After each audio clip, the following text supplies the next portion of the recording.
Bonjour, je viens vous parler aujourd'hui des changements de paradigme dans notre société.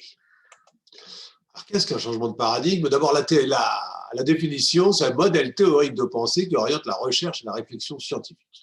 En fait, c'est vraiment la façon à laquelle nous voyons le monde. Et l'expression changement de paradigme, indiquée ici, désigne un changement de modification profonde des valeurs. On vit dans un paradigme, mais on évolue vers un autre paradigme. La façon dont on voit le monde détermine comment on réagit. Alors, on va commencer, pour parler de changement de paradigme, on va parler des anciens changements de paradigme. Qu'est-ce qu'il y a eu, notamment les plus importants? Dans l'ancienne façon de voir l'univers, au Moyen-Âge, on avait l'homme au centre de l'univers. Et puis, bon, il y avait la science, ça faisait un peu dans l'à peu près, quoi. Il y avait astrologie, astronomie, c'était pareil, alchimie, chimie, tout pareil, etc. Et en revanche, la religion avait une place très très très importante, hein. C'est-à-dire que vraiment on croyait en Dieu, c'était Dieu qui gérait notre vie, on faisait des prières à Dieu, si on était gentil, il était gentil avec nous, etc. Enfin, c'est vraiment, c'était très fort, quoi. Et puis, ensuite, il y a eu les changements, vous savez, après le Moyen-Âge, là, avec d'abord Copernic. Copernic a apporté quelques petits changements. En fait, on était dans un système géocentrique. Alors, le système géocentrique, ça a l'air de rien, mais c'est extrêmement important. Pourquoi? Parce que vous avez la Terre ici, elle est au centre de l'univers. Ensuite, vous avez la Lune, Mercure, Vénus, le Soleil, les différentes planètes, mais c'est ce qu'on voit tous les jours. On voit le Soleil qui se lève, et tout.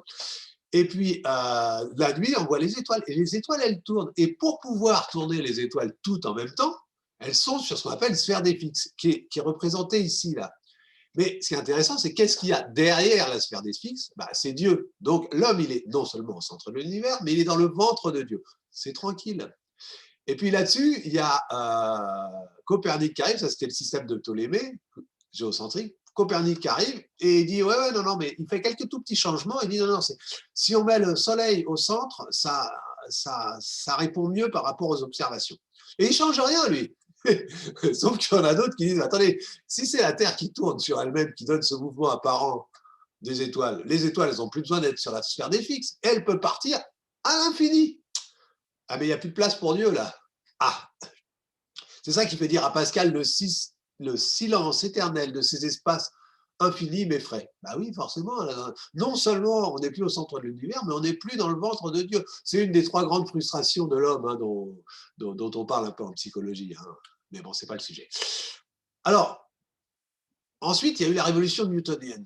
Hein, et il y a eu Descartes notamment qui dit « je pense donc je suis ». Il a tout remis en question, il a fait la séparation entre l'alchimie et la chimie. Enfin, en tout cas, il a donné une méthode pour tout ça. Et suite à sa méthode, hein, ça a fait tout ce grand ménage. Et puis, alors, la science a été extrêmement performante. Il y avait les lois newtoniennes pour décrire la mécanique des mouvements, Maxwell pour l'électromagnétique, la thermodynamique avec Carnot, la dynamique des fluides, la théorie de l'évolution de Darwin remplace le créationnisme, etc. Et puis, quant à Dieu, on le fout de côté dans les églises, hein, et il n'a plus, plus vraiment droit de citer. Bon, on a le droit de croire en Dieu, mais bon, c'est pas raisonnable, quoi. Hein, je veux dire, être raisonnable et intelligent, c'est ne pas croire en Dieu. Il y avait un scientifique qui avait fait son histoire du monde, je ne me rappelle plus qui c'était, Napoléon lui a dit « mais vous n'avez pas parlé de Dieu ?» et il a répondu bah, « je n'avais pas eu besoin de cette hypothèse ». Et tout allait très bien, la science était très performante. Et puis alors, début XXe siècle, patatrac. Einstein a eu l'idée de se dire « mais qu'est-ce que voit un observateur qui se déplace avec la lumière ?»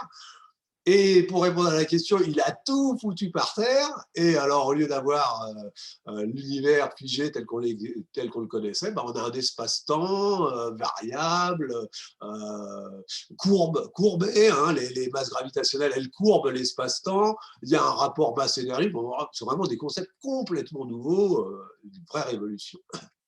Et la physique quantique, alors là, c'est pareil. D'un seul coup, on perd toutes les certitudes. D'ailleurs, là, j'ai mis le principe d'indétermination. Moi, à l'époque de mes études, on appelait ça le principe d'incertitude d'Heisenberg. Et puis, dualité onde-corpuscule. Alors, si on veut, on peut mettre en évidence l'aspect corpusculaire de la lumière, mais l'aspect ondulatoire, il existait depuis très longtemps, hein, l'électromagnétisme de Maxwell, etc. Puis des tas de paradoxes, hein, chat de Schrödinger, à la fois mort et vivant, l'effet tunnel, l'intrication qui est très en vogue dans tous les mouvements spirituels, c'est ce qui a fait d'ailleurs pourquoi on a tant parlé de physique quantique. Alors à l'époque, les scientifiques mettent beaucoup de temps à accepter ces nouvelles notions, très peu de personnes les acceptent, enfin peu de personnes les acceptent, très peu les comprennent, et aujourd'hui la plupart des gens en ont entendu parler, la plupart des personnes y croient, mais il y a toujours très peu de personnes qui les comprennent, et pour cause c'est super compliqué. J'avais adoré le livre du Tao de la physique, où Fritjof Capra il mettait une double page, à gauche des équations de physique quantique, à droite une page du Tao, et il dit ces deux sciences-là, l'une comme l'autre, il faut 10 à 20 ans d'études pour pouvoir les maîtriser. Et il avait raison. Et d'ailleurs, là, ça me renvoie à ce qui m'est arrivé en 87. Je finissais mes études. À l'époque, je faisais des études pour l'astrophysique, pour devenir chercheur. Et mon prof de cosmologie il nous a dit un truc, c'était son dernier cours avant la retraite, et c'est adressé à nous, on était futures recherches. Il dit, aujourd'hui, à peine 15 personnes au monde comprennent où en est la cosmologie et peuvent en débattre. Et il disait aussi, la science est face à un changement majeur de façon de penser, un changement de paradigme, et ce sera votre tâche d'y travailler. Wow, il nous refilait le fourgon, il nous refilait le bébé. Mais oser de changer sa façon de penser est très risqué et demande toujours du courage. C'est ce qui s'est passé. Là d'ailleurs, dans l'invitoscope, la première carte, c'est la carte de l'aventure, où je relate le courage qu'il a fallu aux scientifiques pour oser perdre toutes leurs certitudes au début du XXe siècle, parce que la vérité émerge toujours d'une minorité. J'ai mis des minorités, mais en fait c'est d'une minorité, mais toutes les minorités n'ont pas raison. Il est donc plus confortable de rester dans la pensée commune. Et ensuite on peut s'interroger, savoir où on en est, chacun individuellement. Alors si on regarde bien, la science, elle ne sait pas trouver de cadre acceptant des questions de plus en plus en vogue. La vie après la vie, les EMIC, les expériences de mort imminente, la réincarnation, la médiumnité, les arts divinatoires, les synchronicités, la numérologie, l'astrologie, la tarologie, etc.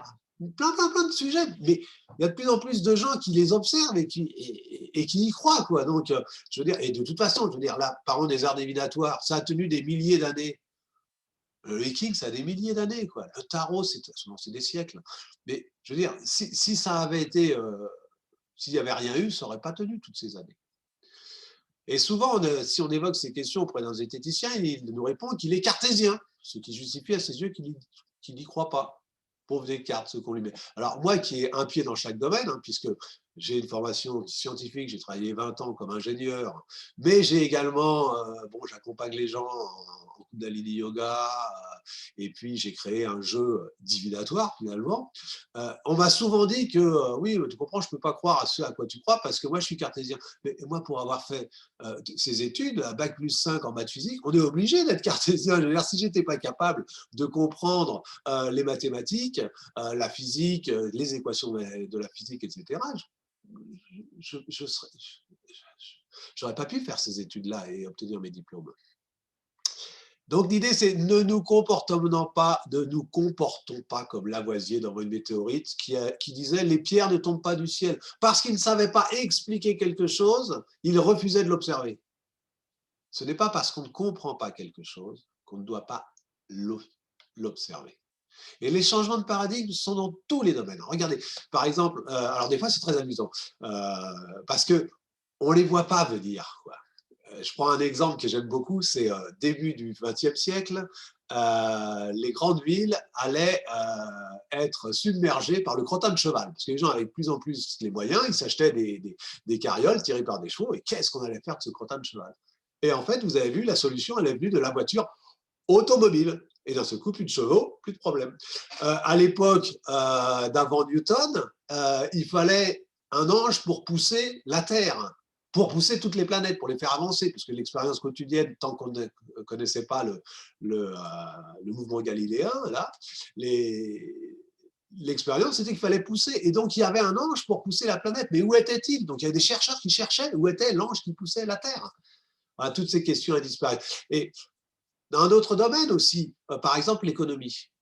on a été pendant très très très longtemps, et on est encore basé sur l'économie, sur un mode de fonctionnement égoïste, basé sur le troisième chakra, le centre de l'ego. Or, la progression de l'homme, après le centre de l'ego, après le troisième chakra, c'est le quatrième chakra, c'est le centre du cœur. Et donc, on comprend bien aujourd'hui que ce modèle altruiste qui crée des différents, des inégalités, etc., il est condamné. Il faut passer à cet autre mode de fonctionnement altruiste sur le chakra du cœur. Et ça, bah, ça va mettre un certain temps. C'est un changement de paradigme. Bon, celui-là, je le décris dans mon livre L'éveil des consciences, qui est paru en 2012 chez Dangle. Mais bon, il y a plein d'autres domaines. Alors pourquoi je pose toutes ces questions? Je vais conclure là-dessus. Parce que notre façon de voir le monde conditionne notre façon de vivre avec plus ou moins de bonheur. Merci de votre attention. Alors, le prochain atelier sera le 25 mars et le sujet, c'est les synchronicités vers un nouveau paradigme. Et vous verrez que c'est passionnant. Là, on a parlé du passé et là, on va parler de aujourd'hui et demain. Voilà, je vous remercie de votre attention. J'ai très légèrement dépassé, j'ai mis 10 minutes et 50 secondes. Bon, et bien ça va très bien. Allez, bonne journée.